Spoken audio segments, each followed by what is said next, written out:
ਸਤਿ ਸ਼੍ਰੀ ਅਕਾਲ। ਤੁਸੀਂ ਜੁੜੇ ਹੋਏ ਹੋ ਪੰਜਾਬੀ ਰੇਡੀਓ USA ਦੇ ਨਾਲ ਤੇ ਮੈਂ ਹਾਂ ਪ੍ਰਵੀਨ ਸ਼ਰਮਾ ਲੈ ਕੇ ਹਾਜ਼ਰ ਹਾਂ ਪ੍ਰੋਗਰਾਮ ਖਬਰ ਤੇ ਨਜ਼ਰ। ਖਬਰ ਤੇ ਨਜ਼ਰ ਪ੍ਰੋਗਰਾਮ ਦੇ ਵਿੱਚ ਕੀ ਅਹਿਮ ਤੇ ਕੀ ਖਾਸ ਖਬਰਾਂ ਨੂੰ ਲੈ ਕੇ ਚਰਚਾ ਕਰਨ ਦੇ ਲਈ ਜੁੜ ਚੁੱਕੇ ਨੇ ਮਿੰਟੂ ਗੁਰਸਰੇਗਾ ਜੀ। ਮਿੰਟੂ ਸਤਿ ਸ਼੍ਰੀ ਅਕਾਲ, ਸਵਾਗਤ ਹੈ ਜੀ ਪੰਜਾਬੀ ਰੇਡੀਓ USA ਤੇ।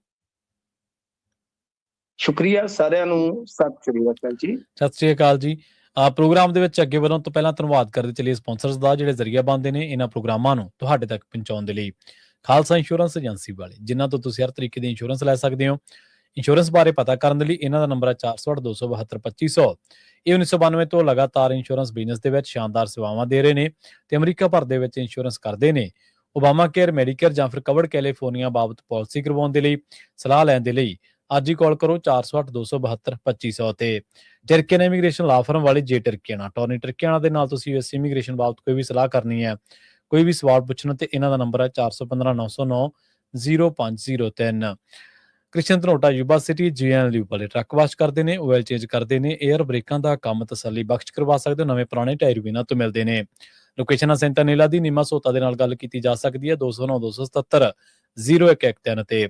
ਜਸਵਿੰਦਰ ਸਿੰਘ ਨਾਗਰਾ ਰੋਜ਼ਵੈਲ, ਅਵਤਾਰ ਸਿੰਘ ਸੰਘਾ ਯੂਬਾ ਸਿਟੀ ਤੇ ਬਲਦੇਵ ਸਿੰਘ ਕੰਗ ਯੂਬਾ ਸਿਟੀ ਤੋਂ। ਇਹਨਾਂ ਸਾਰੇ ਹੀ ਸਪਾਂਸਰਸ ਦਾ ਬਹੁਤ ਬਹੁਤ ਧੰਨਵਾਦ। ਤੇ ਜੇਕਰ ਤੁਸੀਂ ਵੀ ਪੰਜਾਬੀ ਰੇਡੀਓ USA ਦੇ ਇਹਨਾਂ ਪ੍ਰੋਗਰਾਮਾਂ ਨੂੰ ਸਪਾਂਸਰ ਕਰਨਾ ਚਾਹੁੰਦੇ ਹੋ ਤਾਂ ਸਟੂਡੀਓ ਦਾ ਨੰਬਰ ਹੈ 408-272-5200। ਅੱਜ ਦਾ ਇਹ ਖਬਰ ਤੇ ਨਜ਼ਰ ਪ੍ਰੋਗਰਾਮ ਸਾਲ 2025 ਦੀ 27 ਦਸੰਬਰ ਦਾ ਪ੍ਰੋਗਰਾਮ ਹੈ ਤੇ ਦਿਨ ਅੱਜ ਸ਼ਨੀਵਾਰ ਹੈ।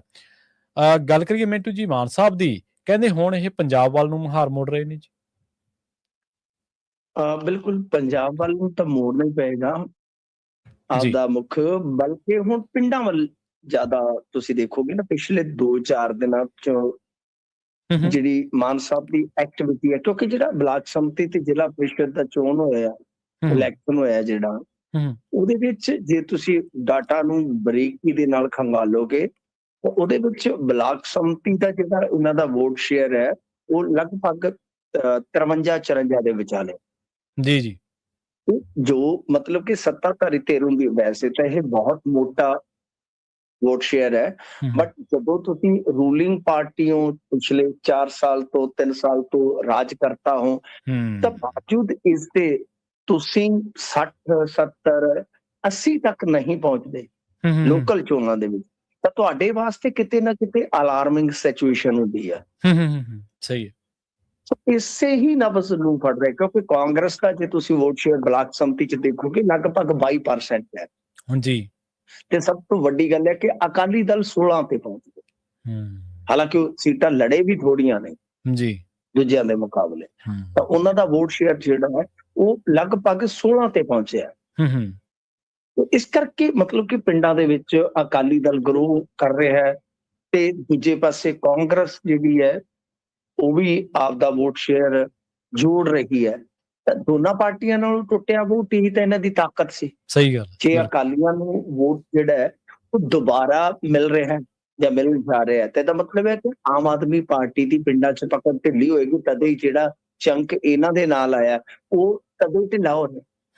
ਇਸ ਵਾਸਤੇ ਤੁਸੀਂ ਦੇਖਿਆ ਹੋਏਗਾ ਪਿਛਲੇ ਕੁਝ ਦਿਨਾਂ ਤੋਂ। ਅੱਛਾ ਹਾਂ ਠੀਕ ਹੈ, ਜ਼ਿਲ੍ਹਾ ਪ੍ਰੀਸ਼ਦ ਦੇ ਵਿੱਚ ਜੇ ਆਪਾਂ ਗੱਲ ਕਰੀਏ ਤੇ ਉਹਦੇ ਵਿੱਚ ਇਹਨਾਂ ਦਾ ਵੋਟ ਠੀਕ ਆ, ਵੋਟ ਸ਼ੇਅਰ ਉਹ ਮੇਰੇ ਖਿਆਲ ਦੇ ਨਾਲ 62-63% ਬਣੇਗਾ, ਪਰ ਉਹ ਵੀ ਜਿੱਦਾਂ ਆਪਾਂ ਕਹਿ ਲਈਏ ਨਾ ਸੁਪਰ ਵਧੀਆ ਨਹੀਂ ਹੈ। ਠੀਕ ਹੈ, ਮਤਲਬ ਕਿ ਲੋਕਲ ਇਲੈਕਸ਼ਨ ਦੇ ਮੁਕਾਬਲੇ ਜੇ ਆਪਾਂ ਦੇਖੀਏ ਤਾਂ ਠੀਕ ਆ, ਠੀਕ ਠਾਕ ਆ, ਪਰ ਇੰਨਾ ਖੁਸ਼ਗਵਾਰ ਨਹੀਂ ਹੈ ਕਿ ਜੇ ਇਹ ਸੋਚਣ ਕਿ ਹਾਂ ਸਾਰਾ ਕੁਝ ਉਦੋਂ ਤੱਕ 27 ਤੱਕ ਬਈ ਬੱਲੇ ਬੱਲੇ ਆਉਂਦੀ ਹੈ। ਇਸ ਲਿਹਾਜ਼ ਨਾਲ ਤੁਸੀਂ ਦੇਖੋਗੇ ਤਾਂ ਮਾਨ ਸਾਹਿਬ ਨੇ ਅਚਾਨਕ ਪਿੰਡਾਂ ਦੇ ਵਾਸਤੇ ਯੁਵਕ ਸੇਵਾਵਾਂ ਡਿਪਾਰਟਮੈਂਟ ਹੈ ਜਿਹੜਾ, ਖੇਡ ਤੇ ਯੁਵਕ ਸੇਵਾਵਾਂ ਡਿਪਾਰਟਮੈਂਟ, ਉਹਨਾਂ ਦੇ ਨਾਲ ਇੱਕ ਸਮੀਖਿਆ ਮੀਟਿੰਗ ਕੀਤੀ ਪਿੱਛੇ ਜੀ।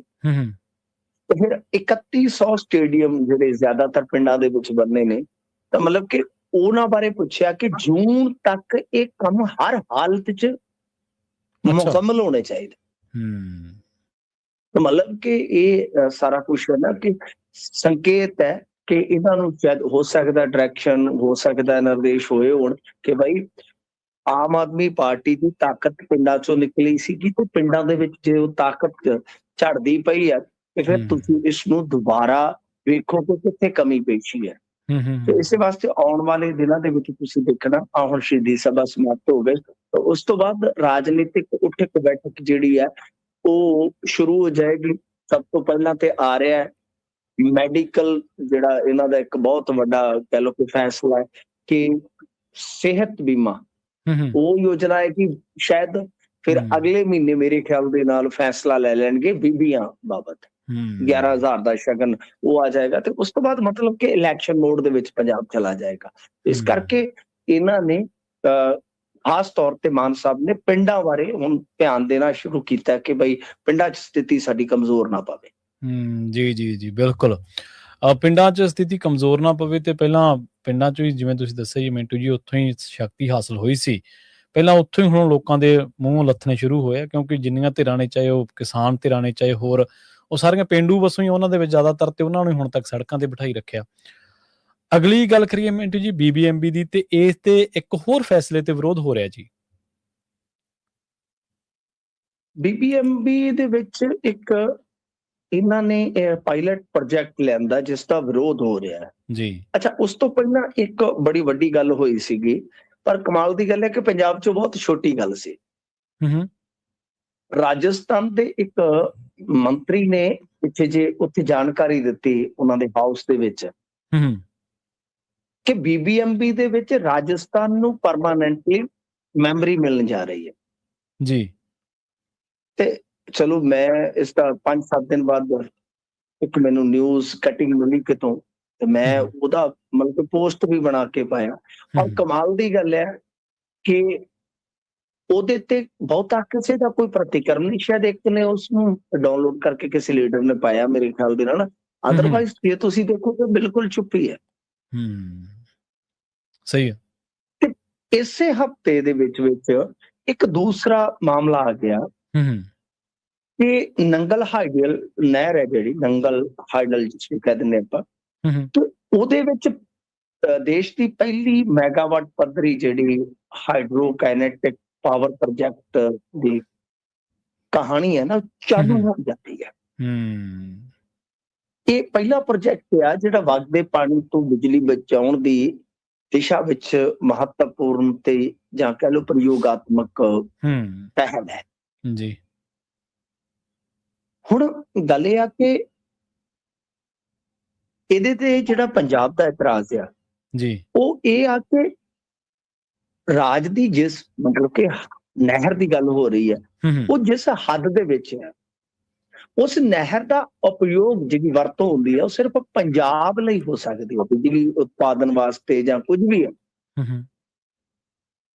ਤੇ ਜੇ BBMB ਨੇ ਅਜਿਹਾ ਕਰਨਾ, ਮਤਲਬ ਕਿ ਇਹਨਾਂ ਦਾ ਇਹ ਸੁਝਾਅ ਹੈ ਕਿ ਹਰਿਆਣਾ ਤੇ ਰਾਜਸਥਾਨ ਵੀ ਆਪਣੇ ਆਪਣੇ ਖੇਤਰਾਂ ਦੇ ਵਿੱਚ ਵਗਦੀਆਂ ਨਹਿਰਾਂ ਤੇ ਇਸ ਤਰ੍ਹਾਂ ਦੇ ਪ੍ਰੋਜੈਕਟ ਲਾਉਣ ਨਾ ਨਾਲ, ਸਹੀ ਗੱਲ, ਕਿਉਂਕਿ BBMB ਨੇ ਤਾਂ ਇੱਕ ਸਟੇਟ ਨੂੰ ਨਹੀਂ ਦੇਣਾ। ਕਿਉਂਕਿ ਨੰਗਲ ਹਾਈਡਲ ਨਹਿਰ ਤੋਂ ਜੇ ਬਿਜਲੀ ਬਣੇਗੀ ਤਾਂ BBMB ਦੇ ਵਿੱਚ ਜਿੰਨੇ ਭਾਈਵਾਲ ਨੇ ਉਹ ਸਾਰਿਆਂ ਨੂੰ ਉਹਨਾਂ ਦੇ ਸ਼ੇਅਰ ਦੇ ਹਿਸਾਬ ਨਾਲ ਡਿਸਟ੍ਰੀਬਿਊਟ ਹੋਣੀ ਹੈ। ਤੇ ਫਿਰ ਉਹਨਾਂ ਰਾਜਾਂ ਦੇ ਜਿਹੜੇ ਹਿੱਸੇ ਦੇ ਪਾਣੀ ਆ ਵਗਦੇ, ਉਹਨਾਂ ਤੇ ਵੀ ਲਾਓ ਪ੍ਰੋਜੈਕਟ। ਮਤਲਬ ਕਿ ਇਸ ਤਰ੍ਹਾਂ ਇੱਕ ਇਤਰਾਜ਼ ਜਿਹੜਾ ਹੈ ਉਹ ਪੰਜਾਬ ਉਠਾ ਰਿਹਾ।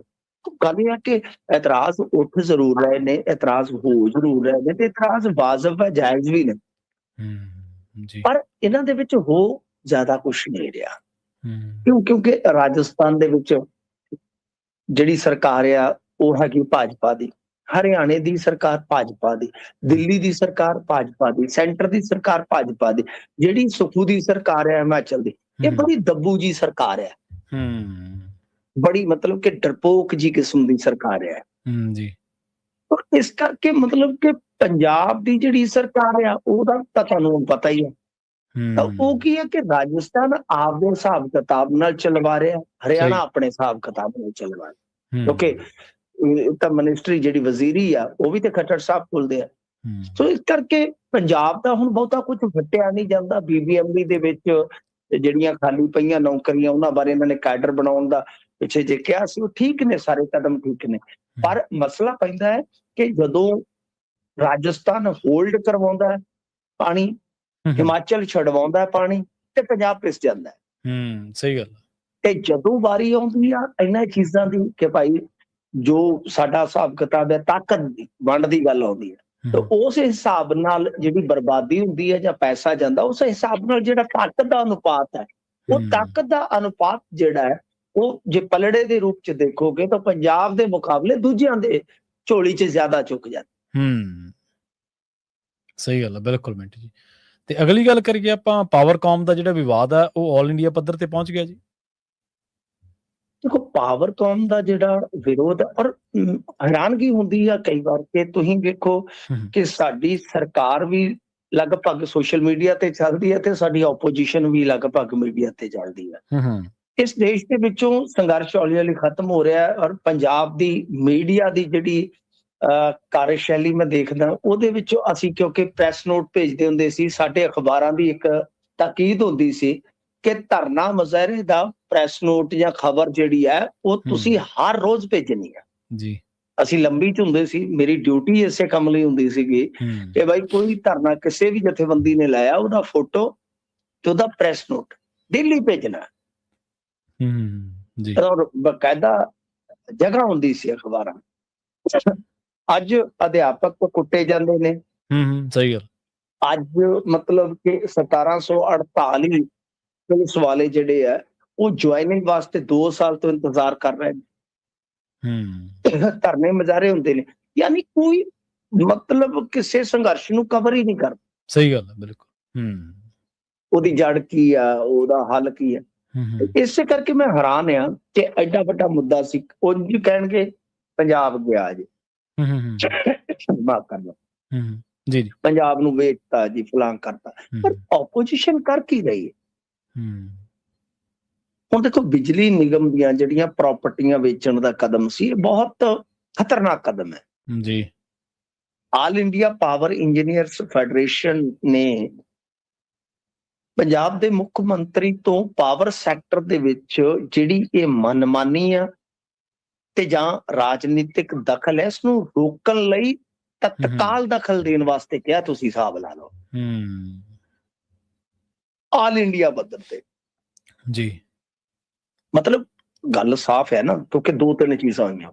ਇੱਕ ਤੇ ਇਹ ਆ ਕਿ ਕੁਝ ਬੰਦੇ ਬਾਹਰੋਂ, ਕੁਝ ਬੰਦੇ ਇੱਥੋਂ ਪੰਜਾਬ ਦੇ ਅੰਦਰੋਂ, ਉਹ ਪਾਵਰ ਸੈਕਟਰ ਦੇ ਵਿੱਚ ਬੇਲੋੜੀ ਦਖਲਅੰਦਾਜ਼ੀ ਕਰਦੇ ਆ। ਸਹੀ ਗੱਲ। ਫਿਰ ਪਾਵਰਕਾਮ ਤੇ ਟਰਾਂਸਕੋ, ਉਹਦੀਆਂ ਪ੍ਰਾਪਰਟੀਆਂ ਉਹ ਤੁਸੀਂ ਦੇਖਿਆ ਹੀ ਆ, ਚਾਹੇ ਲੁਧਿਆਣਾ ਹੋਵੇ, ਚਾਹੇ ਉਹ ਪਟਿਆਲਾ ਹੋਵੇ, ਚਾਹੇ ਬਠਿੰਡਾ ਹੋਵੇ। ਬੇਸ਼ਕੀਮਤੀ ਜ਼ਮੀਨਾਂ ਵੇਚਣ ਵਾਸਤੇ ਅਰੋੜਾ ਸਾਹਿਬ ਜਿਹੜੇ ਆ ਤਰਲੋ ਮੱਛੀ ਹੋ ਰਿਹਾ।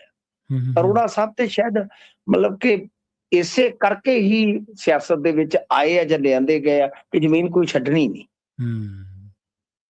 ਫਿਰ CMD ਦੀ ਨਿਯੁਕਤੀ ਜਿਹੜੀ ਆ, ਤੁਸੀਂ ਵੇਖੋ ਕਿ ਉਹਦੇ ਵਾਸਤੇ ਰੂਲ ਹੀ ਬਦਲ ਦਿੱਤੇ ਜੀ। ਨੋਟੀਫਿਕੇਸ਼ਨ ਜਿਹੜਾ ਸੀ, ਕਿਉਂਕਿ ਪਹਿਲਾਂ ਚੀਫ ਸੈਕਟਰੀ ਜਾਂ ਵਧੀਕ ਚੀਫ ਸੈਕਟਰੀ ਬਣ ਸਕਦਾ ਸੀ, ਇਹਨਾਂ ਨੇ ਚੱਕ ਕੇ ਸੈਕਟਰੀ ਪੱਧਰ ਦਾ ਹੀ ਲਾਤਾ ਆਪਦਾ ਬੰਦਾ ਕਿ ਤੂੰ ਬੋਲੀ ਨਾ, ਬਸ ਚੁੱਪ ਕਰਕੇ ਬਹਿ ਜਾ, ਮਿੱਤਰਾਂ ਦਾ ਚੱਲਿਆ ਟਰੱਕ, ਚੁੱਪ ਕਰਕੇ ਬਹਿ ਜਾ। ਗੱਲ ਇਹ ਆ ਕਿ ਹੁਣ ਏਦਾਂ ਦੀ ਹਾਲਤ ਦੇ ਵਿੱਚ ਫੈਡਰੇਸ਼ਨ ਜਿਹੜੀ ਉਹ ਰਾਜ ਸਰਕਾਰ ਤੇ ਕੇਂਦਰ ਤੋਂ ਤਤਕਾਲ ਮੰਗ ਕਰ ਰਹੀ ਹੈ ਕਿ ਦਖਲ ਦਿਓ ਤੁਸੀਂ ਇਹਦੇ ਵਿੱਚ। ਤੁਸੀਂ ਹਿਸਾਬ ਲਾ ਲਓ, ਕੇਂਦਰ ਤੋਂ ਵੀ ਮੰਗ ਕੀਤੀ ਜਾ ਰਹੀ ਹੈ।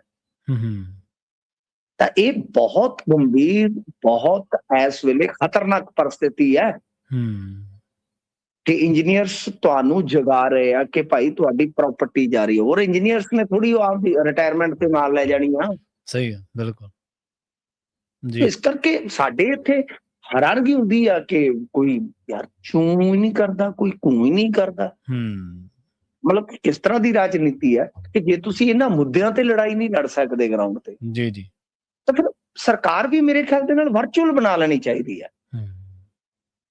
ਤੁਹਾਡੀ ਵਰਚੁਅਲ ਸਰਕਾਰ ਹੀ ਚੱਲਣੀ ਚਾਹੀਦੀ ਜੀ। ਸਹੀ ਹੈ। ਪਰ ਬਹੁਤ ਮਾੜੀ ਗੱਲ ਹੈ, ਇੰਜੀਨੀਅਰਸ ਵਿਚਾਰੇ ਲੜ ਰਹੇ ਆ। ਔਰ ਜਿਹੜੇ ਪੰਜਾਬ ਦੇ ਇੰਜੀਨੀਅਰ ਐਸੋਸੀਏਸ਼ਨ ਵਾਲੇ ਆ, ਇਹਨਾਂ ਨੇ ਤੇ ਇਸ ਸਰਕਾਰ ਦੇ ਸ਼ੁਰੂਆਤੀ ਦੌਰ 'ਚ ਹੀ ਕਹਿਤਾ ਸੀਗਾ ਕਿ ਇੱਕ ਬਾਹਰੋਂ ਆਇਆ ਬੰਦਾ ਜਿਸ ਨੂੰ ਅਲਫਾਬੇ ਨਹੀਂ ਪਤਾ ਪਾਵਰਕਾਮ ਦਾ, ਉਹ ਆ ਕੇ, ਤੁਹਾਨੂੰ ਯਾਦ ਹੋਣਾ ਪ੍ਰਵੀਨ ਜੀ, ਉਹ ਆ ਕੇ ਸਾਨੂੰ ਡਿਕਟੇਟ ਕਰ ਰਿਹਾ। ਸਹੀ ਗੱਲ ਹੈ, ਬਿਲਕੁਲ। ਪੱਤਰ ਲਿਖਿਆ ਗਿਆ ਸੀ ਬਕਾਇਦਾ। ਬਿਲਕੁਲ। ਤੋ ਮੇਰੇ ਖਿਆਲ ਦੇ ਨਾਲ ਸਾਡਾ ਪਾਵਰ ਸੈਕਟਰ ਹੈ ਨਾ ਜਿਹੜਾ ਪ੍ਰਵੀਨ ਜੀ, ਜੇ ਇਹਨੂੰ ਨਾ ਸੰਭਾਲਿਆ ਗਿਆ, ਕਿਉਂਕਿ ਇੱਕ ਤੇ ਇਹ ਆ ਕਿ 29 ਤੱਕ ਤੁਹਾਡਾ ਜਿਹੜਾ ਬਿਜਲੀ ਦਾ ਸਬਸਿਡੀ ਦਾ ਬਿੱਲ ਆ ਉਹ ਲਗਭਗ 25 ਤੋਂ 26,000 ਕਰੋੜ ਦਾ ਬਣ ਜਾਏਗਾ। ਬਣ ਜਾਣਾ ਸਹੀ ਹੈ। ਫਿਰ ਬਿਜਲੀ ਸੋਧ ਬਿੱਲ ਜੇ ਲਾਗੂ ਹੋ ਗਿਆ ਤਾਂ ਸਬਸਿਡੀ ਤੁਹਾਨੂੰ ਅਗਾਊ ਜਮ੍ਹਾਂ ਕਰਾਉਣੀ ਪਏਗੀ। 10,000 ਕਰੋੜ ਦਾ ਤੁਹਾਡਾ ਸਬਸਿਡੀ ਦਾ ਬਕਾਇਆ ਖਲੋਤਾ ਹੈ। ਬਾਜ਼ਾਰ ਦੇ ਵਿੱਚੋਂ ਚੁੱਕਿਆ ਕਰਜ਼ਾ ਜਿਹੜਾ ਵੱਖਰਾ ਹੈ ਜੀ। ਤਾਂ ਮਤਲਬ ਕਿ ਤੁਸੀਂ 2-3 ਸਾਲਾਂ 'ਚ ਇਹ ਵੇਖੋਗੇ ਕਿ 25-26,000 ਕਰੋੜ ਰੁਪਈਆ ਤੇ ਤੁਹਾਨੂੰ ਪਾਵਰ ਕਾਰਪ ਨੂੰ ਦੇਣਾ ਪੈਣਾ ਸਾਲ ਦਾ। ਇਹ ਏਡਾ ਵੱਡਾ ਅਮਾਉਂਟ ਹੋਏਗਾ ਕਿ ਮੇਰੇ ਖਿਆਲ ਦੇ ਨਾਲ ਤਨਖਾਹ, ਪੈਨਸ਼ਨ ਜਾਂ ਜਿੰਨਾ ਆਪਣਾ ਕਰਜ਼ਾ ਹੈ ਸਟੇਟ ਦਾ ਉਹਦਾ ਵਿਆਜ ਇੰਨਾ ਸ਼ਾਇਦ ਦੋਵਾਂ ਦੇ ਬਰਾਬਰ ਹੋ ਸਕਦਾ, ਤਨਖਾਹ, ਪੈਨਸ਼ਨ ਜਾਂ ਵਿਆਜ। ਇਹ ਇਸ ਤਰ੍ਹਾਂ ਦੀ ਹਾਲਤ ਬਣ ਜਾਏਗੀ ਸਾਡੀ। ਲਿਹਾਜ਼ਾ ਮਤਲਬ ਜਿਹੜੀ ਆਪੋਜੀਸ਼ਨ ਹੈ ਉਹਦੇ ਰੋਲ ਤੋਂ ਵੀ ਸਾਨੂੰ ਨਾ ਮੇਰੇ ਖਿਆਲ ਦੇ ਨਾਲ ਥੋੜਾ ਚੇਤੰਨ ਹੋਣ ਦੀ ਜ਼ਰੂਰਤ ਹੈ। ਅਸੀਂ ਉਹਨਾਂ ਨੂੰ ਬਖਸ਼ ਦਿੰਦੇ ਹਾਂ। ਮੈਂ ਦੇਖਦਾ ਸੱਤਾਧਾਰੀ ਧਿਰ ਦਾ ਕ੍ਰਿਟਿਸਿਜ਼ਮ ਬੜਾ ਤਿੱਖਾ ਕਰਦਾ ਇੱਥੋਂ ਦਾ ਮੀਡੀਆ, ਖਾਸ ਤੌਰ ਤੇ ਜਿਹੜਾ ਨਵਾਂ ਕੋਈ ਯੂਥ ਆਪਦਾ ਵੈਬ ਮੀਡੀਆ ਜਿਹੜਾ ਚਲਾਉਂਦਾ, ਜਿਹੜਾ ਉਹਨਾਂ ਦਾ ਇੱਕ ਸੂਤਰ ਹੀ ਹੁੰਦਾ ਕਿ ਬਸ ਉਹ ਆਡੀਅנס ਉਹਨਾਂ ਦੀ ਖੁਸ਼ ਹੋ ਜਾਵੇ, ਪਰੰਤੂ ਉਹਨਾਂ ਨੂੰ ਇਹ ਨਹੀਂ ਪਤਾ ਕਿ ਆਪੋਜੀਸ਼ਨ ਦਾ ਰੋਲ ਹੁੰਦਾ ਹੈ। ਸਹੀ ਗੱਲ ਹੈ, ਬਿਲਕੁਲ। ਜੇ ਉਹਦੇ ਨਾਲ ਉਹ ਜਸਟਿਸ ਨਹੀਂ ਕਰ ਰਿਹਾ, ਸਾਨੂੰ ਉਹਨਾਂ ਦੀ ਵੀ ਆਲੋਚਨਾ ਕਰਨੀ ਚਾਹੀਦੀ। ਸਹੀ ਗੱਲ ਹੈ। ਤੋ ਜਿਹੜੀ ਆਪੋਜੀਸ਼ਨ ਹੈ ਮੈਂ ਉਸਨੂੰ ਬਿਲਕੁਲ ਉਹਨੂੰ ਵੀ ਨਖਿੱਧ ਗਿਣਦਾ। ਜਿਵੇਂ ਸਰਕਾਰ ਦੀ ਅਸੀਂ ਆਲੋਚਨਾ ਕਰਦੇ ਹਾਂ, ਸਾਨੂੰ ਆਪੋਜੀਸ਼ਨ ਦੀ ਵੀ ਆਲੋਚਨਾ ਕਰਨੀ ਪਵੇਗੀ। ਜੀ ਸਹੀ ਹੈ, ਬਿਲਕੁਲ। ਤੇ ਮਿੰਟੂ ਜੀ, ਕਮੇਟੀ ਦੀਆਂ ਚੋਣਾਂ ਦੀ ਸੰਭਾਵਨਾ ਮੱਧਮ ਪੈ ਗਈ ਜੀ। ਦੇਖੋ, ਐਸਜੀਪੀਸੀ ਚੋਣਾਂ ਵਾਸਤੇ ਢੀਂਡਸਾ ਸਾਹਿਬ ਨੇ ਪਿੱਛੇ ਜੇ ਇੱਕ ਵਾਰਨਿੰਗ ਦਿੱਤੀ ਸੀ ਕਿ ਜੇ ਐਸਜੀਪੀਸੀ ਚੋਣਾਂ ਨਾ ਕਰਵਾਈਆਂ ਤਾਂ ਬਈ ਅਸੀਂ ਇੱਕ ਵੱਡਾ ਸੰਘਰਸ਼ ਵਿੱਢਾਂਗੇ, ਕਿਉਂਕਿ ਇਹਨਾਂ ਨੂੰ ਪਤਾ ਕਿ ਜੇ ਸੁਖਬੀਰ ਸਿੰਘ ਬਾਦਲ ਦਾ ਰਿਵਾਈਵਲ ਫੇਜ਼ ਬਈ ਅੱਗੇ ਵੱਧ ਗਿਆ ਤੇ ਫਿਰ ਬੜਾ ਔਖਾ ਹੋ ਜਾਏਗਾ। ਜੀ ਠੀਕ ਹੈ ਨਾ ਜੀ। ਤੇ ਇਸ ਤੋਂ ਇਲਾਵਾ ਜੇ ਤੁਸੀਂ ਦੇਖੋਗੇ ਹੋਰ ਪੰਥਕ ਧਿਰਾਂ ਉਹ ਵੀ ਚਾਹੁੰਦੀਆਂ ਨੇ ਕਿ ਜਲਦੀ, ਕਿਉਂਕਿ ਜੇ ਇਸ ਹਾਲਤ ਦੇ ਵਿੱਚ ਅੱਜ ਵੀ ਹੋ ਜਾਵੇ ਐਸਜੀਪੀਸੀ ਇਲੈਕਸ਼ਨ ਤਾਂ ਸੁਖਬੀਰ ਸਿੰਘ ਬਾਦਲ ਵਾਸਤੇ ਮੁਸ਼ਕਲ ਹੈ। ਪਰ ਜੇ ਮੰਨ ਲਓ ਅਲਾਇੰਸ ਹੋ ਜਾਂਦਾ ਹੈ ਤੇ ਜਾਂ ਸੁਖਬੀਰ ਸਿੰਘ ਬਾਦਲ ਹੋਰ ਥੋੜਾ ਜਿਹਾ ਮਜ਼ਬੂਤ ਹੋ ਜਾਂਦੇ, ਫਿਰ ਔਖਾ ਹੋ ਜਾਊਗਾ, ਕਿਉਂਕਿ ਫਿਰ ਤੇ ਭਾਜਪਾ ਨੇ ਇਲੈਕਸ਼ਨ ਹੋਣ ਹੀ ਨਹੀਂ ਦੇਣਾ ਜੀ, ਕਿਉਂਕਿ ਲੈ ਦੇ ਕੇ ਤੇ ਤੁਹਾਡੇ ਕੋਲ ਜੂਨ ਤੱਕ ਦਾ ਸਮਾਂ ਹੈ। ਹੁਣ ਆ ਜਾਣਾ ਬਜਟ ਸੈਸ਼ਨ ਆ ਜਾਏਗਾ, ਉਸ ਤੋਂ ਬਾਅਦ ਤੁਹਾਨੂੰ ਪਤਾ ਹੀ ਆ ਕਣਕ ਦੀ ਵਾਢੀ ਆ ਜਾਣੀ ਹੈ। ਤਾਂ ਮੈਨੂੰ ਮੁਸ਼ਕਲ ਲੱਗਦਾ, ਕਿਉਂਕਿ ਉਹਦੇ ਵਿੱਚ ਵੀ ਅੱਗੇ ਇੱਕ ਅਦਾਲਤੀ ਪੇਚ ਆ, 12 ਅਦਾਲਤੀ ਕੇਸ ਆ। ਚਾਹੇ ਤੁਸੀਂ ਇਹਦੇ ਵਿੱਚ ਲੈ ਲਓ ਕਿ ਬਈ ਵੋਟਰ ਦੀ ਜਿਹੜੀ ਉਮਰ ਆ 21 ਸਾਲ ਦੀ ਬਜਾਏ 18 ਸਾਲ ਕਰੋ, ਵੋਟਰ ਫਾਰਮ ਆਨਲਾਈਨ ਭਰਨ ਦੀ ਉਹ ਵੀ ਇੱਕ ਮੰਗ ਆ। ਹਰਿਆਣੇ ਦੀਆਂ 8 ਸੀਟਾਂ ਡੀਨੋਟੀਫਾਈ ਕਰਨੀਆਂ, ਉਹ ਸਿੱਖ ਵੋਟਰ ਫਾਰਮ ਵਿੱਚੋਂ ਅਨੁਸੂਚਿਤ ਜਾਤੀ ਖਾਨਾ ਹਟਾਉਣਾ। ਮਤਲਬ ਕਿ ਹਰ ਚੋਣ ਵੇਲੇ ਨਵਾਂ ਵੋਟ ਬਣਾਉਣ ਦੀ ਥਾਂ ਪੁਰਾਣੀਆਂ ਲਿਸਟਾਂ 'ਚ ਸੁਧਾਈ। ਇਹ ਤੇ ਆਦੇ ਕਿ ਇੰਨੇ ਕੇਸ ਹੈ ਕਿ ਗੱਲ ਛੱਡ ਦਿਓ ਜੀ। ਤੇ ਅੱਜ ਵੀ ਇਹਨਾਂ 'ਚੋਂ 6 ਕੇਸ ਜਿਹੜੇ ਆ ਉਹ ਸਟੈਂਡ ਕਰਦੇ ਆ। ਉਧਰ ਜੇ ਤੁਸੀਂ ਦੇਖੋਗੇ ਤਾਂ ਆਪਾਂ ਵੱਡਾ ਕਾਰਨ ਇੱਕ ਹੋਰ ਵੇਖਦੇ ਆ। 1 ਜੁਲਾਈ 21 ਨੂੰ ਸੇਵਾ ਮੁਕਤ ਜੱਜ SS ਸਾਰੋ ਨੇ 2 ਸਾਲ ਲਈ ਬਤੌਰ ਚੀਫ ਕਮਿਸ਼ਨਰ ਗੁਰਦੁਆਰਾ ਚੋਣਾਂ ਦਾ ਅਹੁਦਾ ਸੰਭਾਲਿਆ ਤੇ ਮਗਰੋਂ 30 ਜੂਨ 24 ਤੇ ਜੂਨ 30-25 2 ਵਾਰ ਉਹਨਾਂ ਨੂੰ ਐਕਸਟੈਂਸ਼ਨ ਮਿਲ ਗਏ ਜੀ, ਪਰ ਹੁਣ ਐਕਸਟੈਂਸ਼ਨ ਉਹਨਾਂ ਨੂੰ ਮਿਲ ਨਹੀਂ ਸਕਦੀ। ਤੋ ਇਸ ਕਰਕੇ ਮੈਨੂੰ ਨਹੀਂ ਲੱਗਦਾ ਕਿ ਐਸਜੀਪੀਸੀ ਇਲੈਕਸ਼ਨ ਦੀ ਕੋਈ ਪ੍ਰਵੀਨ ਜੀ ਜਲਦੀ ਸੰਭਾਵਨਾ ਲੱਗਦੀ ਹੈ, ਕਿਉਂਕਿ ਮਹੀਨੇ ਤੁਹਾਡੇ ਕੋਲ ਫਿਰ ਜੂਨ ਜੁਲਾਈ ਤੋਂ ਬਾਅਦ ਤੇ ਫਿਰ ਸਾਰਾ ਧਿਆਨ ਜਿਹੜਾ ਹੈ ਨਾ ਉਹ ਚਲੇ ਜਾਏਗਾ ਜਿਹੜੀਆਂ ਵਿਧਾਨ ਸਭਾ ਦੀਆਂ ਚੋਣਾਂ। ਇਸ ਕਰਕੇ ਮੱਧਮ ਹੈ, ਆਸ ਮੱਧਮ ਹੈ। ਤੇ ਬਾਕੀ ਵੇਖੋ ਜੇ ਕਰਿਸ਼ਮਾ ਕੋਈ ਹੋ ਜਾਵੇ, ਚਮਤਕਾਰ ਕੋ ਨਮਸਕਾਰ, ਪਰ ਬਹੁਤ ਮੱਧਮ ਆਸ ਹੈ ਐਸਜੀਪੀਸੀ ਚੋਣਾਂ ਦੀ। ਹਾਂਜੀ, ਮੇਰਾ ਖਿਆਲ 2011 ਤੋਂ ਬਾਅਦ ਨਹੀਂ ਹੋ ਸਕੀਆਂ ਮਿੰਟੂ ਜੀ। ਸਰ ਅੱਜ ਤੱਕ ਹਿਸਟਰੀ ਹੈ ਕਿ ਜਿਹੜੀ ਆਜ਼ਾਦੀ ਤੋਂ ਬਾਅਦ ਚੋਣ ਹੋਈ ਸੀ ਉਹ 53 ਚ ਹੋਈ ਸੀ, 47 ਤੋਂ ਬਾਅਦ 53 ਚ, ਯਾਨੀ ਉਹ ਵੀ 5 ਸਾਲ ਦੇ ਵਕਤ ਤੇ ਨਹੀਂ ਹੋਈ ਜੀ। ਅੱਜ ਤੱਕ ਦਾ ਰਿਕਾਰਡ ਹੈ ਐਸਜੀਪੀਸੀ ਇਲੈਕਸ਼ਨ ਦਾ ਕਿ ਪਹਿਲੀ ਆਜ਼ਾਦੀ ਤੋਂ ਬਾਅਦ ਵੀ ਜੇ ਤੁਸੀਂ ਚੋਣ ਦੇਖੋਗੇ ਤਾਂ ਉਹ 53 ਚ ਹੋਈ ਸੀ। ਤੇ ਜੇ ਤੁਸੀਂ ਇਸ ਤੋਂ ਬਾਅਦ ਦੀ ਚੋਣ ਦੇਖੋਗੇ, ਕੋਈ 14 ਸਾਲ ਬਾਅਦ ਹੋਈ ਹੈ, ਕੋਈ ਕਦੋਂ ਹੋਈ ਹੈ, ਕੋਈ ਕਦੋਂ ਹੋਈ ਹੈ, ਕਦੇ ਵੀ ਵੇਲੇ ਸਿਰ ਇਹ ਚੋਣ ਹੋਈ ਜੀ, ਸਹੀ ਗੱਲ। ਤੇ ਅਗਲੀ ਗੱਲ ਕਰੀਏ ਸਕੂਲੀ ਵਿਦਿਆਰਥੀਆਂ ਦੀ। ਕਹਿੰਦੇ ਪੰਜਾਬ ਦੇ ਸਕੂਲੀ ਵਿਦਿਆਰਥੀ ਜਿਹੜੇ ਵਰਦੀਆਂ ਨੂੰ ਤਰਸੇ ਪਏ ਮਿੰਟੂ ਜੀ। ਹਾਂਜੀ, ਇਹ ਹਰ ਸਾਲ ਹੀ ਹੁੰਦਾ ਹੈ ਜੀ। ਜੇ ਆਪਾਂ ਗੱਲ ਕਰੀਏ, ਮੈਂ 2 ਖਬਰਾਂ ਪਟਿਆਲਾ ਜ਼ਿਲ੍ਹੇ ਤੋਂ ਪੜ੍ਹ ਰਿਹਾ ਸੀਗਾ ਕਿ ਜਿੱਥੇ ਸਕੂਲਾਂ ਦੇ ਵਿੱਚ ਪੜ੍ਹਦੇ ਬਹੁਤੇ ਬੱਚਿਆਂ ਨੂੰ ਅਜੇ ਤੱਕ ਵਰਦੀਆਂ ਹੀ ਨਸੀਬ ਨਹੀਂ ਹੋਈਆਂ। ਹੂੰ, ਹੂੰ, ਹੂੰ, ਕਿਉਂ? ਕਿਉਂਕਿ ਪਤਾ ਲੱਗਾ ਖਜ਼ਾਨਾ ਦਫ਼ਤਰ ਵੱਲੋਂ ਪੈਸੇ ਜਾਰੀ ਨਹੀਂ ਕੀਤੇ ਜਾ ਰਹੇ, ਜਿਸ ਕਾਰਨ ਦੁਕਾਨਦਾਰਾਂ ਨੂੰ ਪੇਮੈਂਟ ਨਾ ਮਿਲਣ ਕਰਕੇ ਹੂੰ, ਵਰਦੀਆਂ ਮੁਹੱਈਆ ਨਹੀਂ ਕਰਵਾਈਆਂ ਜਾ ਸਕਦੀਆਂ। ਹੂੰ, ਹੂੰ, ਹੁਣ ਤੁਸੀਂ ਆਪ ਅੰਦਾਜ਼ਾ ਲਾ ਲਓ ਕਿ ਪਟਿਆਲੇ ਦੇ ਹਾਲ ਨੇ, ਹੂੰ, ਜਿੱਥੋਂ ਪੰਨੂ ਸਾਹਿਬ ਨੇ, ਜਿੱਥੋਂ ਡਾਕਟਰ ਬਲਵੀਰ ਨੇ, ਜੀ, ਜਿੱਥੋਂ ਭਗਵੰਤ ਮਾਨ ਨੇ, ਜਿੱਥੋਂ ਕੋਹਲੀ ਸਾਹਿਬ ਨੇ, ਜੌੜੇ ਮਾਜਰਾ ਸਾਹਿਬ ਨੇ, ਫੁੱਫੜ ਤੇ ਫਰਾਰ ਚੱਲਦਾ ਅੱਜ ਕੱਲ। ਹੂੰ, ਹੂੰ, ਮਤਲਬ ਕਿ ਇਸ ਪਟਿਆਲੇ ਦਾ ਹਾਲ ਦੇਖ ਲਓ। ਹੂੰ, ਦੂਜੇ ਪਾਸੇ ਪਟਿਆਲੇ ਤੋਂ ਹੀ ਕੱਲ ਮੈਂ ਸੁਣ ਰਿਹਾ ਸੀ ਕਿਸੇ ਸੱਜਣ ਪਾਸੋਂ ਕਿ ਉੱਥੇ ਡਾਇਲਿਸਿਸ ਵਾਲੀਆਂ 2 ਮਸ਼ੀਨਾਂ ਖਰਾਬ ਨੇ। ਤੁਸੀਂ ਹਿਸਾਬ ਜੀ, ਲਾ ਲਓ, ਜਿਨ੍ਹਾਂ ਦੀ ਡਾਇਲਿਸਿਸ ਹੁੰਦੀ ਆ, ਹੂੰ, ਹੂੰ, ਉਹਨਾਂ ਲਈ ਤਾਂ ਜ਼ਿੰਦਗੀ ਮੌਤ ਦਾ ਸਵਾਲ ਹੈ। ਤਾਂ ਉਹਨਾਂ ਨੂੰ ਤਰੀਕ ਦਿੱਤੀ ਜਾ ਰਹੀ ਹੈ। ਤੁਸੀਂ ਅੰਦਾਜ਼ਾ ਲਾ ਲਓ ਕਿ ਕਿਸ ਤਰ੍ਹਾਂ ਦੇ ਹਾਲਤ ਹੈ ਉੱਥੇ ਪਟਿਆਲੇ ਦੇ ਵਿੱਚ ਹੀ ਹੋ ਰਹੇ ਨੇ ਇਹਨਾਂ ਚੀਜ਼ਾਂ ਦੇ।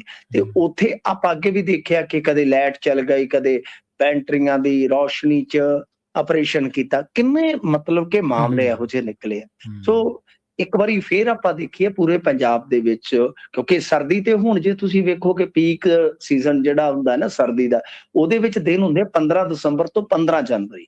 ਜੀ, ਇਸ ਜੀ, ਨੂੰ ਮੰਨਿਆ ਜਾਂਦਾ ਠੰਡ ਦਾ ਪੀਕ, ਹੂੰ, ਉਹ ਜਿਹੜਾ ਪੀਕ ਸੀਜ਼ਨ ਆ। ਤੇ ਜੇ ਇਸ ਮਹੀਨੇ ਦੇ ਦਰਮਿਆਨ ਹੀ ਪੂਰਨ ਤੌਰ ਤੇ ਵਰਦੀਆਂ ਜਿਹੜੀਆਂ ਵਿਦਿਆਰਥੀਆਂ ਕੋਲ ਨਹੀਂ ਪਹੁੰਚ ਰਹੀਆਂ, ਤੇ ਫਿਰ ਈਦ ਪਿੱਛੋਂ ਤੰਬਾ ਫੂਕਣ ਦਾ ਕੀ ਤੁਕਿਆ? ਸਹੀ ਹੈ। ਜੀ, ਬਿਲਕੁਲ। ਜੀ। ਤੇ ਗੱਲ ਕਰੀਏ ਮਿੰਟੂ ਜੀ, ਜਿਹੜੀ ਇਹਨਾਂ ਨੇ ਹੜ੍ਹਾਂ ਤੋਂ ਬਾਅਦ ਨੀਤੀ ਲਿਆਂਦੀ ਸੀ ਉਹਦੀ, ਜਿਸ ਦੇ ਖੇਤ ਜਿਸ ਦੀ ਰੇਤ, ਇਹਦਾ ਰੰਗ ਵੀ ਕਹਿੰਦੇ ਸਾਹਮਣੇ ਆ ਗਿਆ ਜੀ ਉਗੜ ਕੇ। ਹਾਂ, ਬਿਲਕੁਲ। ਮੈਂ ਇਹਦੇ ਵਿੱਚ ਇੱਕ FIR ਨੰਬਰ ਤੁਹਾਨੂੰ ਕੋਟ ਕਰ ਦਿੰਦਾ, ਜਿਹੜੀ ਕਿ ਸਾਨੂੰ ਮਿਲੀ ਸੀਗੀ 283। ਅਸਲ ਦੇ ਜੀ, ਵਿੱਚ ਕੀ ਆ ਕਿ ਸਿੱਧਵਾਂ ਬੇਟ ਇਲਾਕੇ ਦਾ ਪਿੰਡ ਆ ਮੱਧੇਪੁਰ।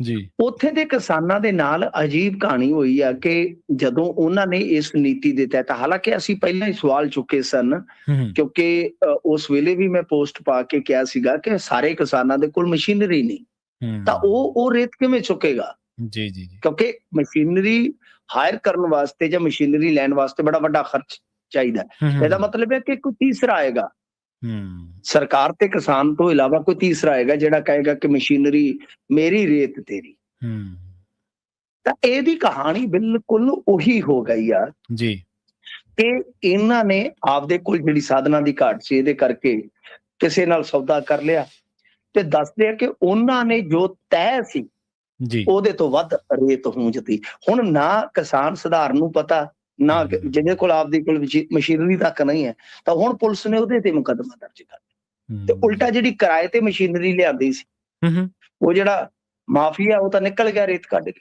ਹੂੰ, ਨਾ ਹੀ ਇਹਨਾਂ ਨੂੰ ਪ੍ਰਸ਼ਾਸਨ ਨੇ ਚਿਤਾਇਆ ਕਿ ਬਈ ਤੁਸੀਂ ਤੈਅ ਹੱਦ ਤੋਂ ਗਾਂਹ ਜਾ ਰਹੇ ਹੋ। ਹੂੰ, ਹੂੰ, ਹੁਣ ਜਿਹੜੀ ਕਿਰਾਏ ਤੇ ਇਹਨਾਂ ਨੇ ਮਸ਼ੀਨਰੀ ਲਿਆਂਦੀ, ਉਹ ਵੀ ਪੈ ਗਈ ਉਹ ਜ਼ਬਤ ਕਰ। ਜੀ, ਤੇ ਕਮਾਲ ਦੀ ਗੱਲ ਹੈ ਕਿ ਅਰਵਿੰਦ ਕੇਜਰੀਵਾਲ ਜਦੋਂ ਹਰਿਆਣੇ ਨੇ ਕਿਹਾ ਕਿ ਆਪਾਂ ਵੀ ਇਸ ਤਰ੍ਹਾਂ ਦਾ ਕੋਈ ਫਾਰਮੂਲਾ ਲੈ ਕੇ ਆਈਏ, ਹੂੰ, ਹੂੰ, ਤਾਂ ਉਦੋਂ ਕਹਿ ਰਹੇ ਸਨ ਕਿ ਵੇਖੋ ਸਾਡੇ ਮਾਡਲ ਦੀ ਤੇ ਕਾਪੀ ਹੋ ਰਹੀ ਹੈ ਦੂਜੇ ਸਟੇਟਾਂ 'ਚ, ਅੱਛਾ, ਵਾਹ, ਤੇ ਤੁਹਾਡੇ ਮਾਡਲ ਦੇ ਵਿੱਚ ਆਹ ਖਾਮੀ ਵੀ ਹੈ, ਦੇਖ ਲਓ ਹੂੰ, ਸਹੀ ਕਿ ਗੱਲ, ਤੁਹਾਡੇ ਪਰਚੇ ਹੋ ਰਹੇ ਆ। ਇਹ ਤੇ ਵਿਚਾਰੇ ਹੁਣ ਪਤਾ ਨਹੀਂ ਕਿਸਾਨ ਕਿੱਦਾਂ ਨਿਕਲਣਗੇ ਇਸ ਪੰਜੇ ਚੋਂ, ਕਿ ਇੱਕ ਤਾਂ ਰੇਤ ਦੂਜੇ ਲੈ ਗਏ ਚੁੱਕ ਕੇ, ਹੂੰ, ਤੇ ਇੱਕ ਹੁਣ ਉਤੋਂ ਮੁਕੱਦਮਾ। ਜੀ, ਇਹ ਹੈ ਜਿਸ ਦੀ ਖੇਤ ਉਸ ਦੀ ਰੇਤ ਵਾਲੀ ਕਹਾਣੀ। ਹੂੰ, ਜੀ, ਸਹੀ ਹੈ।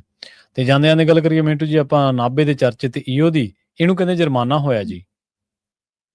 ਇਹ ਨਾਭੇ ਵਾਲਾ ਉਹੀ ਟਰਾਲੀ ਚੋਰੀ ਵਾਲਾ ਮਾਮਲਾ, ਇਹ ਵੀ ਇਤਿਹਾਸ ਦੇ ਵਿੱਚ ਹੀ ਦਰਜ ਹੋ ਜਾਣਾ, ਟਰਾਲੀ ਚੋਰਾਂ ਵਾਲਾ ਸਿਸਟਮ। ਹੂੰ, ਗੱਲ ਇਹ ਆ ਕਿ ਤੁਹਾਨੂੰ ਯਾਦ ਹੋਣਾ ਕਿ ਜਿੱਥੋਂ ਉਹ ਨੱਪੀਆਂ ਕੱਢੀਆਂ ਸਨ ਟਰਾਲੀਆਂ, ਹਾਂਜੀ, ਹਾਂਜੀ, ਤੇ ਉਹ ਇੱਕ ਈਓ ਦੀ ਰਿਹਾਇਸ਼ ਸੀਗੀ ਸਭ ਤੋਂ ਪਹਿਲਾਂ, ਉੱਥੋਂ ਬਰਾਮਦ ਹੋਏ ਸੀਗੇ ਮਤਲਬ ਕਿ ਟਰਾਲੀਆਂ ਦੇ ਕੁਝ ਪਾਰਟਸ। ਹੂੰ, ਤੇ ਈਓ ਫਿਰ ਉਦੋਂ ਫਸ ਗਿਆ, ਕਹਿੰਦਾ ਜੀ ਮੈਂ ਤੇ ਇੱਥੇ ਆਉਂਦਾ ਜਾਂਦਾ ਹੀ ਨਹੀਂ, ਫਲਾਂ ਟਮਕਾਂ।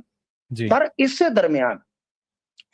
ਦਰਮਿਆਨ ਕੀ ਹੋਇਆ ਕਿ ਇੱਕ ਨਵੀਂ ਗੱਲ ਉੱਥੇ ਵੇਖਣ ਨੂੰ ਮਿਲੀ ਕਿ ਈਓ ਜਿਹੜਾ ਹੁੰਦਾ, ਕਾਰਜ ਸਾਧਕ ਅਫਸਰ ਹੁੰਦਾ ਜਿਹੜਾ ਕਾਉਂਸਲ ਦਾ, ਹਾਂਜੀ, ਪ੍ਰਵੀਨ ਜੀ, ਕਿ ਉਹਦਾ ਮੀਟਰ ਹੀ ਨਜਾਇਜ਼ ਚੱਲ ਰਿਹਾ ਸੀ, ਯਾਨੀ ਕੁੰਡੀ ਚੱਲ ਰਹੀ ਸੀ। ਹੂੰ, ਜੀ, ਕੱਲੇ ਟਰਾਲੀ ਚੋਰੀ ਨਹੀਂ, ਬਿਜਲੀ ਚੋਰੀ ਵਾਲਾ ਵੀ ਮਸਲਾ ਬਣ ਗਿਆ ਨਾ। ਸਹੀ ਹੈ, ਰੌਲਾ ਤਾਂ ਪਹਿਲਾਂ ਸੀ, ਹੁਣ ਤਾਂ ਮਸਲਾ ਬਣ ਗਿਆ। ਹੂੰ, ਉਹ ਮਸਲਾ ਬਣ ਗਿਆ ਕਿ ਤੁਸੀਂ ਤੇ ਕਮਾਲ ਦੀ ਗੱਲ ਆ। ਫਿਰ ਕਿਉਂਕਿ ਉੱਥੇ ਮੋਟਰ ਤੋਂ ਕੁੰਡੀ ਲਾ ਕੇ AC, ਕੈਮਰੇ, ਲਾਈਟਾਂ, ਬੜਾ ਕੁਝ ਚਲਾਇਆ ਜਾ ਰਿਹਾ ਸੀ। ਤਾਂ ਫਿਲਹਾਲ ਬਈ ਜਦੋਂ ਇਹ ਨਜ਼ਰੀ ਚੜਿਆ ਮਾਮਲਾ ਤੇ ਹੁਣ ਦੱਸਦੇ ਆ ਕਿ ਟਰਾਲੀ ਚੋਰੀ ਤੋਂ ਅੱਗੇ ਬਿਜਲੀ ਚੋਰੀ, ਉਹ ਜਿਵੇਂ ਨਾ ਤੀਲੀ ਤੋਂ ਬਣ ਗਿਆ, ਲੌਂਗ ਤੋਂ ਕੋਕਾ ਬਣ ਗਿਆ ਨੇ, ਤੇ ਹੁਣ ਲੱਖਾਂ ਰੁਪਈਆ ਜਿਹੜਾ ਜੁਰਮਾਨਾ ਹੈ ਪਾਵਰਕਾਮ ਨੇ ਈਓ ਨੂੰ ਪਾਇਆ। ਤਾਂ ਇਹ ਮੇਰੇ ਖਿਆਲ ਦੇ ਨਾਲ ਜੇ ਤੁਸੀਂ ਵੇਖੋਗੇ ਤਾਂ ਬਹੁਤ ਭਾਰੀ ਜੁਰਮਾਨਾ, ਸ਼ਾਇਦ 3 ਲੱਖ ਦੇ ਕਰੀਬ, ਕਿ ਬਈ ਇਹ 1 ਸਾਲ ਤੋਂ ਸ਼ਾਇਦ ਇਹ ਚਲਾ ਰਹੇ ਸੀ ਇਸ ਤਰ੍ਹਾਂ। ਤਾਂ ਕਾਫੀ ਤਗੜਾ ਜੁਰਮਾਨਾ ਜਿਹੜਾ ਠੋਕਿਆ ਗਿਆ ਹੈ। ਜੀ ਜੀ। ਤੇ ਮਿੰਟੂ ਜੀ, ਇਹਨਾਂ ਖਾਸ ਖਬਰਾਂ ਤੇ ਖਾਸ ਜਾਣਕਾਰੀਆਂ ਦੇ ਲਈ ਤੁਹਾਡਾ ਬਹੁਤ ਬਹੁਤ ਧੰਨਵਾਦ ਜੀ। ਸਤਿ ਸ਼੍ਰੀ ਅਕਾਲ। ਸਤਿ ਸ੍ਰੀ ਅਕਾਲ ਜੀ। ਪ੍ਰੋਗਰਾਮ ਖਬਰ ਤੇ ਨਜ਼ਰ ਦੇ ਵਿੱਚ ਆਪਣੇ ਨਾਲ ਜੁੜੇ ਸਨ ਮਿੰਟੂ ਗੁਰਸਰਗਾ ਜੀ, ਜਿਨ੍ਹਾਂ ਦੇ ਨਾਲ ਆਪਾਂ ਕਈ ਅਹਿਮ ਖਬਰਾਂ ਨੂੰ ਲੈ ਕੇ ਚਰਚਾ ਕੀਤੀ ਹੈ। ਵੇਲਾ ਹੋ ਗਿਆ ਤੁਹਾਡੇ ਤੋਂ ਇਜਾਜ਼ਤ ਲੈਣ ਦਾ। ਮੈਨੂੰ ਪ੍ਰਵੀਨ ਸ਼ਰਮਾ ਨੂੰ ਇੱਥੇ ਤੋਂ ਇਜਾਜ਼ਤ। ਜੁੜੇ ਰਹੋ ਪੰਜਾਬੀ ਰੇਡੀਓ USA ਦੇ ਨਾਲ। ਤੁਹਾਡਾ ਸਾਰਿਆਂ ਦਾ ਬਹੁਤ ਬਹੁਤ ਧੰਨਵਾਦ। ਸਤਿ ਸ਼੍ਰੀ ਅਕਾਲ।